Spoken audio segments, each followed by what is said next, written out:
여러분 안녕하십니까? 군수날입니다. 공직선거법 위반 혐의로 기소된 이재명 더불어민주당 대선 후보에게 말도 안 되는 무죄를 선고했던 2심 판결이 대법원에서 유죄 취지로 파기환송됐습니다. 이에 따라 이재명은 서울고법에서 다시 재판을 받아야 합니다. 서울고법은 대법원의 이번 판단 취지의 기소, 즉 대법원 판단을 반드시 수용해야 하기 때문에 이재명에게는 유죄를 반드시 선고해야 합니다. 대법원의 유죄 취지 파기환송에도 불구하고 서울고법이 앞으로 다시 재판을 해서 선고를 해야 하고 또 대법원의 제3고심이 남아있기 때문에 이재명의 대선 출마 자격이 바로 상실되는 것은 아닙니다. 하지만 이재명의 후보직 사퇴를 요구하는 목소리가 한층 높아지는 등 6.3 대선을 앞두고 이재명에게는 적지 않은 부담이 될 것으로 보입니다. 대법원 전원합의체는 오늘 이재명에게 무죄를 선고한 2심 판결을 파기하고 이 사건을 유죄 취지로 서울고법으로 파기환송했습니다. 오늘 대법원 재판의 재판장은 조희대 대법원장입니다. 대법원은 이재명의 골프 발언과 백현동 관련 발언은 공직선거법 250조 1항에 따른 허위사실 공표에 해당한다면서 2심 판단에서는 공직선거법에 관한 법리를 오해해서 판결에 영향을 미친 잘못이 있다고 밝혔습니다. 여러분에게 다시 기억을 상기시켜드린다면 이재명의 공직선거법 관련 이 허위 발언은 원래 1심에서 유죄 판결이 났습니다. 그러나 지난 3월 26일 2심에서 서울고등법원의 3명의 부장판사가 이재명에게 말도 안 되는 무죄 판결을 내렸습니다. 당시 이재명에게 면죄부를 줬던 2심 판결의 부장판사 3명은 정재호, 이해설, 그리고 최은정 이 3명의 판사인데 이 중에 정재호 판사와 이해설 판사는 모두 전라도 출신입니다. 또 정재호 판사는 법원 내 이른바 좌파 사조직인 우리법연구회나 국제법연구회에 몸담았던 경력을 갖고 있어서 아주 노골적으로 이재명을 봐주기 위해서 말도 안 되는 그런 무죄 판결을 내렸다는 비판이 많았습니다.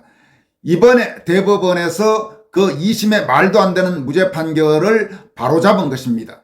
그리고 참고로 오늘 이재명에게 유죄 취지로 파기환송한 대법원의 12명의 대법관 중에서 10명의 대법관은 다수 의견, 그러니까 이재명의 공직선거법 위반 사건에 대해서 1심과 마찬가지로 유죄 취지의 결정을 내렸고 2명의 대법관은 이재명이 무죄라는 취지로 소수 의견을 내렸는데 이재명에게 유리한 무죄 취지의 소수 의견을 밝힌 대법관은 문재인 정권 때 임명된 이흥구 그리고 오경미 두 대법관입니다. 대법원은 또 이재명이 고 김문기 전 성남도시개발공사 개발 1처장과 골프를 쳤다는 의혹에 관해 사진이 조작됐다는 취지로 발언한 부분도 허위사실 공표가 맞다고 판단했습니다. 백현동 용도 변경과 관련해서도 대법원은 국토부가 성남시의 직무유기를 문제 삼겠다고 협박한 사실이 전혀 없는데도 피고인 즉 이재명이 허위 발언을 했다면서 유죄로 인정했습니다. 이재명은 지난 2021년 12월 대선 후보 신분으로 방송에 출연해서 김문기 처장을 모른다고 발언했고 국정감사에 나가서는 성남시 백현동 한국식품연구원 부지 용도 변경 과정에 국토교통부에 협박이 있었다고 말해서 허위사실을 공표한 혐의로 기소됐습니다. 이와 관련해서 1심은 이재명의 유죄를 인정해서 징역 1년에 집행유예 2년을 선고했으나 아까 말씀드린 대로 2심은 지난 3월 26일 이재명의 발언이 허위사실 공표가 아니라 인식 또는 의견 표명에 불과하므로 처벌할 수 없다 이렇게 판단해서 전부 무죄를 선고해서 이재명에게 완벽하게 면죄부를 주었습니다. 대법원은 2심 판결이 내려진 이틀 뒤인 3월 28일 사건을 접수한 뒤 국민의 관심이 지대하고 유력 대권 주자인 이재명의 피선거권 여부가 달려있다는 점을 고려해서 이례적으로 빠르게 사건을 심리했습니다. 대법원은 검찰의 상고 이유에 관해 심리한 뒤 사건을 접수한 지 34일 만인 오늘 검찰의 상고를 받아들여 2심 판결, 즉 이재명에게 무죄 선고를 한 판결을 파기하고 사건을 서울고법으로 다시 돌려보내는 파기환송 결정을 내렸습니다. 오늘 대법원의 파기환송 결정에 대해 당사자인 이재명은 예상하지 못했던 판결이라면서 당혹감을 표시했습니다. 그리고 민주당은 무슨 사법 쿠데타니 대법원이 대선에 개입한다니 이런 말도 안 되는 주장을 하면서 대법원의 판결을 비판했습니다. 반면 국민의힘 유력 대선 후보인 김문수 후보는 이재명의 사퇴를 요구했습니다. 김문수 후보는 대법원 판결이 나온 뒤 입장문을 통해서 대법원이 이재명 후보의 공직선거법 위반 사건에서 유죄 취지로 파기환송 판결을 선고했습니다. 아직 대한민국의 사법정의가 살아있음을 확인시켜준 판결입니다라고 평가했습니다. 이어서 이재명 후보는 지금껏 단 한순간도 자신의 잘못을 뉘우치지 않고 거짓말에 거짓말을 더하며 국민의 눈을 속여 빠져나갈 궁리만 해왔습니다. 말로는 무죄를 자신한다라고 하면서도 온갖 꼼수를 동원해 재판을 차일피일 미뤄왔습니다. 이재명 후보는 일말의 양심이라도 있다면 지금이라도 후보직에서 사퇴해야 합니다. 그것이 국민에 대한 최소한의 도리일 것입니다. 만약 계속해서 얄팍한 거짓말로 국민을 계속 속이려 든다면 국민이 직접 이재명 후보를 심판할 것입니다라면서 그것이 국민의 명령입니다라고 강조했습니다. 또 국민의힘 신동욱 수석대변인도 논평을 통해서 대법원의 지극히 상식적인 판결을 존중한다면서 대법원은 2심 재판부가 국민 법감정과 괴리된 판결을 내린 데 대한 오류를 인정한 것이라고 밝혔습니다. 그러면서 대한민국의 근본 가치가 법치와 공정성이라는 대원칙을 증명한 대법원 판결이라고 평가했습니다. 한편 국민의힘 대선 후보 최종 경선과 관련해서 그동안 이준석 저격수라고 불렸던 김영윤 폴리티코 연구소 소장, 그러니까 이준석의 하버드대 학력과 관련된 의혹을 제기했던 김영윤 연구소장이 윤석열과 함께한 김문수, 윤석열 등에 칼 꽂은 한동훈, 이런 제목의 글을 통해서 김문수 후보를 높이 평가하고 한동훈 후보에게 아주 강도 높은 질타를 했습니다. 김영윤 소장은 다음과 같이 밝혔습니다. 2025년 조기 대선을 앞두고 국민의힘은 다시금 운명의 기로에 서 있다. 후보 경선에서 누가 최종 대권주자가 되느냐에 따라 대한민국 보수 진영의 향방이 결정된다.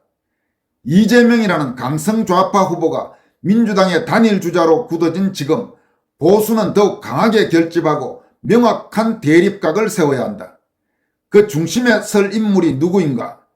좌파 언론은 한동훈을 띄우고 있지만 실상 보수의 진정한 계승자, 윤석열 대통령의 철학을 이어갈 수 있는 인물은 김문수 뿐이다. 이렇게 글을 시작한 뒤 먼저 한동훈은 탄핵 세력의 상징이자 내부 총질의 화신이다라고 평가했습니다.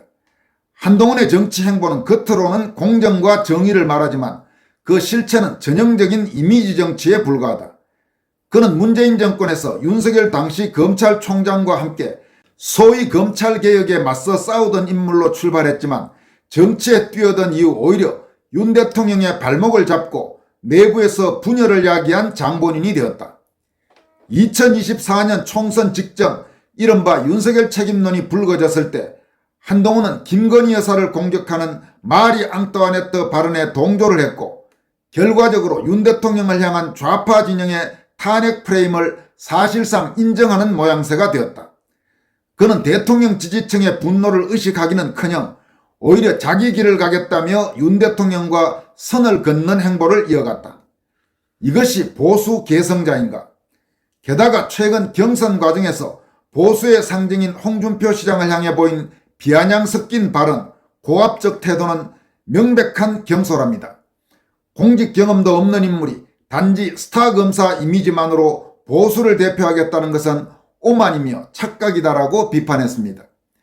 김영윤 씨는 이어서 김문수는 윤석열과 함께한 유일한 보수 지킴이다 라면서 다음과 같이 밝히고 있습니다. 반면 김문수는 윤석열 대통령과의 신뢰를 기반으로 수년간 일관되게 보수 진영을 지켜온 인물이다.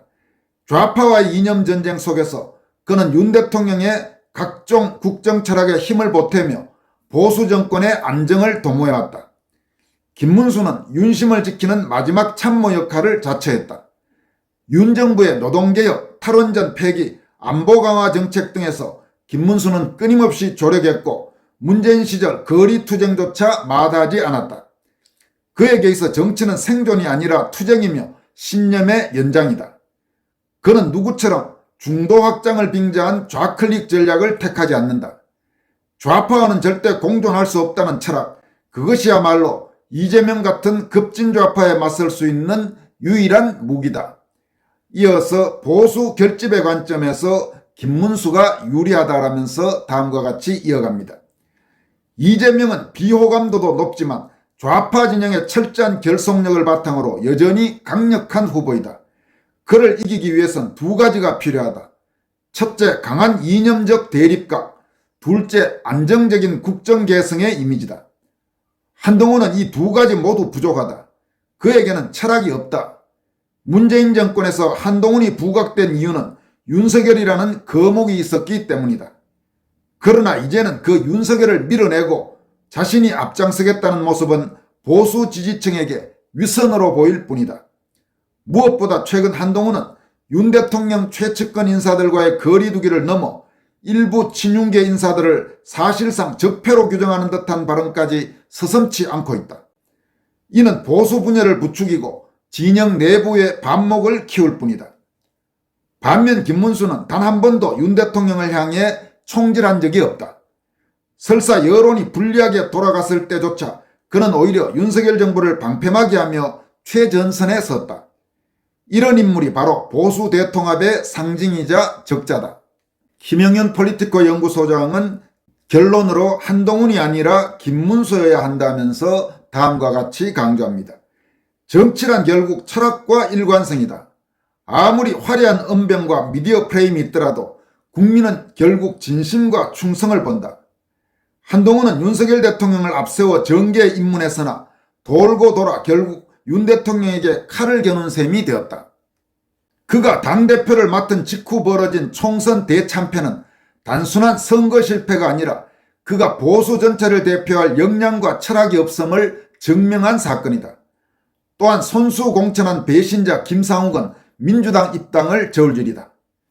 이재명을 이기기 위해선 진짜 보수, 윤석열 정신을 온전히 잇는 계승자가 필요하다. 그 이름은 한동훈이 아니라 김문수다. 윤석열의 길을 이어가며 보수의 명맥을 지킬 유일한 인물, 바로 김문수만이 이재명과의 본선에서 승리를 만들어낼 수 있다. 이렇게 마무리했습니다. 여러분, 김영윤 폴리티코 연구소 소장의 이 진단에 아마 공감하시는 분들이 상당히 많을 것입니다. 지금 대선이 임박했습니다. 아까 전해드린 대로 지금 이재명의 공직선거법 위반 사건에서 유죄 취지의 파기환송 결정이 나왔고, 그리고 한덕수 대통령 권한대행겸 국무총리는 오늘 국무총리직을 사퇴하고 아마 내일 공식적으로 대선 출마를 선언할 것으로 보입니다. 그리고 5월 3일에는 김문수와 한동훈 두 최종 후보 간의 국민의힘 최종 결선 투표, 그래서 국민의힘 후보가 누가 될지가 발표될 것으로 보입니다. 지금 급박하게 돌아가는 대선 전국입니다. 지금까지 권순할TV였습니다. 고맙습니다.